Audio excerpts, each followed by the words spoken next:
வணக்கம். இன்றைக்கி வாழைப்பழம் ரவை தேங்காய் துருவலை வச்சு எப்படி ஒரு ஸ்நாக்ஸ் சூப்பராக செய்யறதுன்னு பார்க்கலாம் வாங்க. 2 வாழைப்பழம் எடுத்து வச்சுருக்கேன். ரவை ஒரு 4 ஸ்பூன் எடுத்து வச்சுருக்கேன். தேங்காய் துருவி எடுத்து வச்சுருக்கேன். வாழைப்பழத்தை துண்டு துண்டாக கட் பண்ணிக்கலாம்.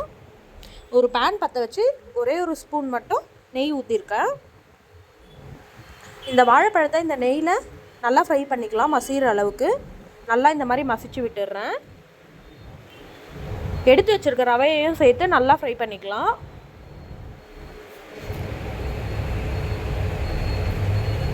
ஈவினிங் ஸ்நாக்ஸுக்கு சூப்பராக இருக்கும். இது ரொம்பவே ஈஸியாக செஞ்சிடலாம் டக்குன்னு.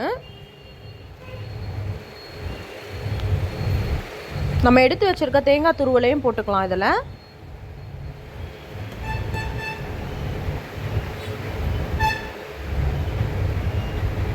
மூணுத்தையும் நல்லா சேர்த்து வதக்கி விட்டுடலாம்.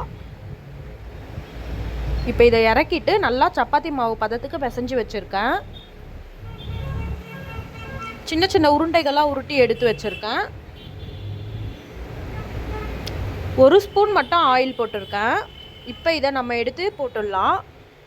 தேவைப்பட்டால் நீங்கள் இன்னொரு ஸ்பூன் ஊற்றிக்கோங்க. நாங்கள் ஆயில் கம்மியாக தான் சாப்பிடுவோம், அதனால் ஆயில் கம்மியாக போட்டிருக்கேன்.